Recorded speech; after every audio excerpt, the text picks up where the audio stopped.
हार्दिक शुभकामनाएं। धर्म का प्रकाश हमारा मार्गदर्शन करता है। जब हम अपनी धर्म को मानते हुए कर्म करते हैं तो हम बड़ी से बड़ी बाधा को भी दूर कर सकते हैं। आज कक्षा 9 के छात्र एक पौराणिक कथा को एक छोटी सी नाटिका के रूप में प्रस्तुत करने जा रहे हैं, जिसमें उज्जैन नगर में एक राजा थे। उनका नाम था बाहुपाल। उनकी दो बहुत सुंदर बेटियां थी, सुरसुंदरी और मैना सुंदरी। सुरसुंदरी का विवाह हो चुका था तो राजा को अब इस बात का अभिमान हो गया था कि मैंने अपनी बेटी का भाग्य बना दिया। वो अपने आप को भाग्य विधाता समझ रहा था। उसके बाद उसने सोचा कि अब मैं अपनी बेटी मैना सुंदरी का भाग्य भी बना दूंगा। तो वो अपनी बेटी मैना सुंदरी को बुलाता है और उसे बताता है।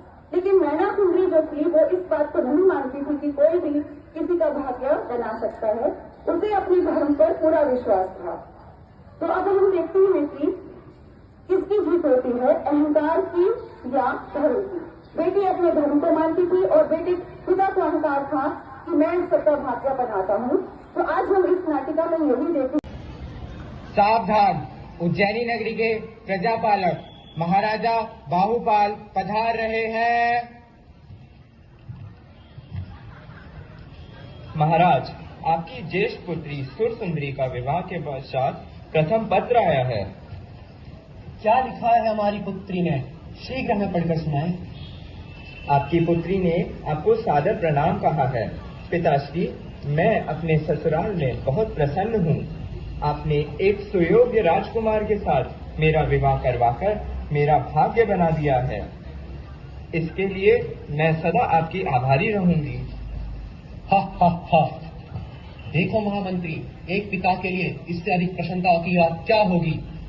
उसकी स्वयं अपनी पुत्री उसका गुणगान कर रही है। बड़ी बेटी का भाग्य तो हमने संवार दिया। अब मैं सोच रहा हूं कि मैना सुंदरी का विवाह भी किसी सुयोग्य राजकुमार से करवा ही दूं। अब समय आ गया है कि हमें अपनी पुत्री मैना से भी बात कर लेनी चाहिए। जाओ सैनिक, उसे बुला कर लाओ। जो आज्ञा महाराज। आइए राजकुमारी। आओ बेटी। कितनी सुंदर है मेरी बेटी, इसे देखकर तो चांद भी शर्मा जाए। मैना बेटी, अभी तुम्हारी बड़ी बहन का पत्र आया है। कहती है वह बहुत प्रसन्न है और उसने बार बार मुझे धन्यवाद कहा है कि पिताश्री आपने मेरा भाग्य बना दिया। यदि आप मेरा विवाह मेरी पसंद के राजकुमार से नहीं करते तो आज मेरा भाग्य ऐसा नहीं होता। पिताश्री, यह मेरी बहन की गलत सोच है कि किसी की हाँ या ना से किसी के भाग्य बनते हैं। अगर उसके भाग्य में सुख लिखा होगा तो उसे वो अवश्य मिलेगा, और यदि उसके भाग्य में दुख लिखा होगा तो उससे भी वह बच नहीं सकती, चाहे आप हाँ कहें या ना। मैना, तुम कहना क्या चाहती हो कि सुरसुंदरी को ये सब उसके भाग्य से मिला है? मेरा कोई योगदान नहीं है। हमने तुम्हें भी इसलिए बुलाया है कि अगर तुम चाहो तो तुम्हारा भाग्य भी हम बना सकते हैं। किसी योग्य राजकुमार से तुम्हारा विवाह करवा देते हैं ताकि तुम भी सुरसुंदरी की तरह सुखी रहो। पिताश्री, मेरे भाग्य में जो होगा वो मुझे अवश्य मिलेगा। उससे मुझे कोई भी नहीं छीन सकता। मेरी जैन पाठशाला में मेरी आर्यताओं ने मुझे यही पढ़ाया है। मैना, तुम कहना क्या चाहती हो? मेरा कोई योगदान नहीं किसी।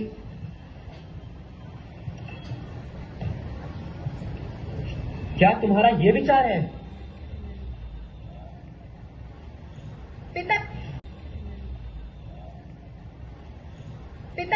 पिताश्री, आप आज ये किस प्रकार की बातें कर रहे हैं? मुझे आपकी बातों में अहंकार दिख रहा है। मैना, ये सुख सुविधा, महंगे वस्त्र, आभूषण तुम्हें मेरे राजा होने पर ही मिला है। मैं राजा हूँ तो तुम राजकुमारी हो, अन्यथा हम कुछ भी नहीं। पिताश्री, आप क्या समझते हैं कि आपने हमारा भाग्य बनाया है? आप राजा बने अपने कर्मों से, मैं राजकुमारी हूँ तो अपने कर्मों से। कोई किसी का भाग्य नहीं बनाता।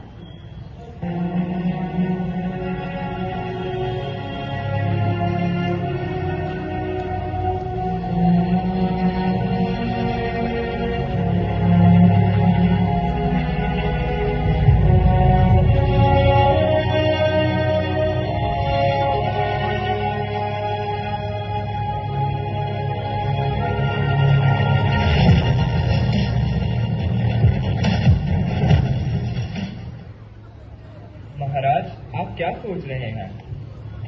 आज मेरी बेटी भरे दरबार में मेरा अपमान करके चली गई। अब मुझे इसे सबक सिखाना ही पड़ेगा। ये कैसी बदबू आ रही है? अभी देखता हूँ महाराज। महाराज, वहाँ दूसरी दिशा में कुछ रोगी बैठे हैं। रोगी मेरे राज्य में? कौन हो तुम? कहाँ से आए हो? मैं चंपानगर का एक राजकुमार हूँ। श्रीपाल नाम है मेरा। मुझे और मेरे सैनिकों को कोढ़ की बीमारी हो गई थी, इसलिए हमें हमारे राज्य से निकाल दिया गया। कोढ़ की बीमारी? तुम हमारे राज्य में क्या कर रहे हो? निकल जाओ यहाँ से। जी महाराज, चले जाएंगे, पर बहुत थक गए थे, इसलिए विश्राम हेतु यहाँ रुक गए थे। तुम मेरी आज्ञा के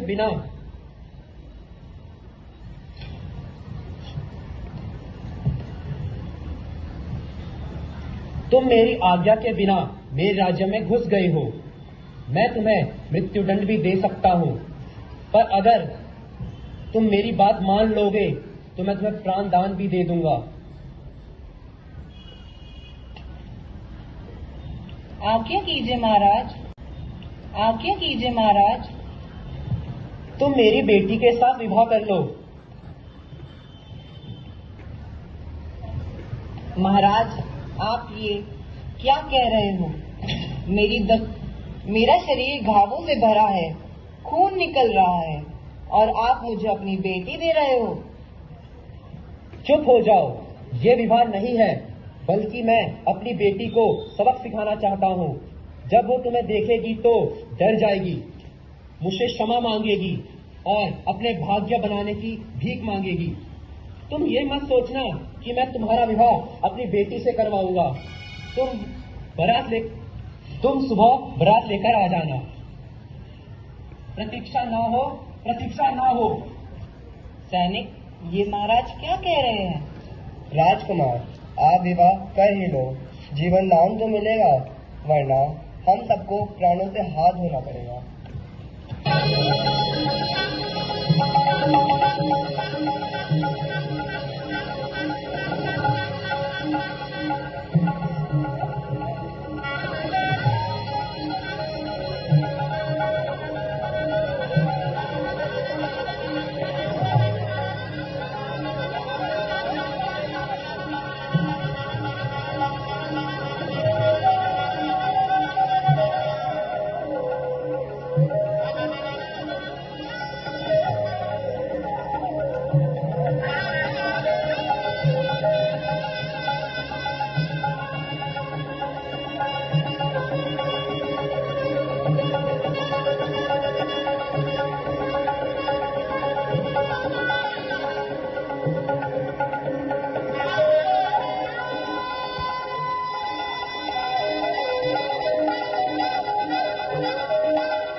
कहाँ बैठे, कहाँ जाए, कोई तो बताए। कोई दो मिठाई, बारात है आई। अरे बैठ जाओ।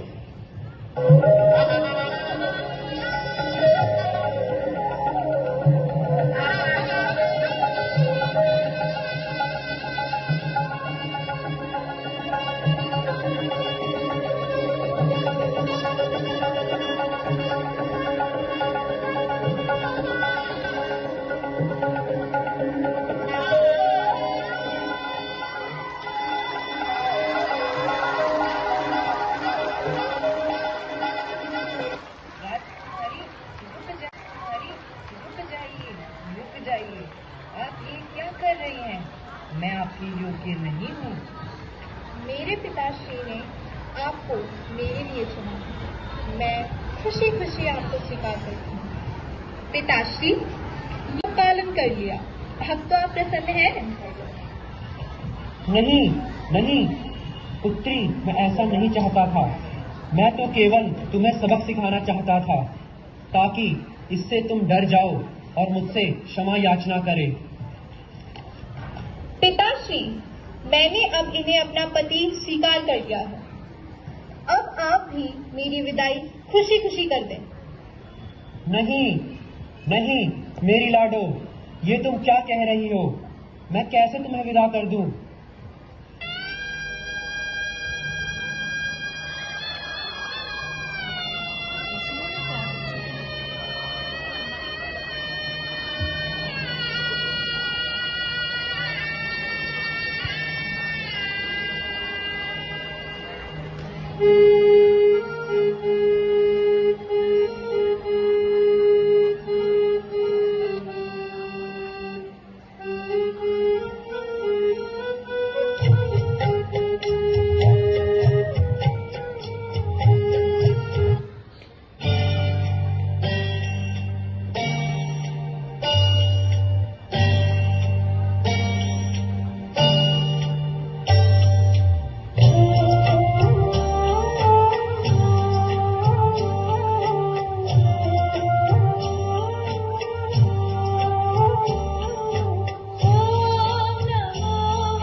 मैंने तो स्वयं ही अपनी बेटी का जीवन नर्क बना दिया। मैना, मेरी बेटी। महाराज, आप शांत हो जाएं और अपनी प्रजा के बारे में सोचिए। कैसे सोचूं मैं अपनी प्रजा के बारे में? मेरी मैना। बाबा, पिताश्री। बेटी, तू आ गई। मेरी बेटी, तू ठीक है? तेरे हाथ पांव सब सही सलामत हैं? अच्छा हुआ तू आई गई। अब मैं तेरा विवाह एक अच्छे वर से करवाऊंगा जो तेरे लिए योग्य है। प्रणाम पिताश्री। कौन हो तुम? पिताश्री, ये वही कोढ़ी है जो अब एक सुडौल बनवान राजकुमार बन गया है। ये चमत्कार कैसे हुआ मेरी बेटी? पिताश्री, जिस जैन धर्म को आप नहीं मानते थे उसमें मैं विश्वास करती थी। उसी जैन धर्म के एक दिगंबर संत ने मुझे एक महामंडल विधान, सिद्ध चक्र विधान की महिमा बताई। उन्हीं मंत्रों के उच्चारण से आज ये ठीक हुए हैं और आपके सामने एक सुंदर राजकुमार बनके खड़े हैं। मैंने अपने धर्म में विश्वास रखकर अपने कर्मों से ही अपना भाग्य बनाया।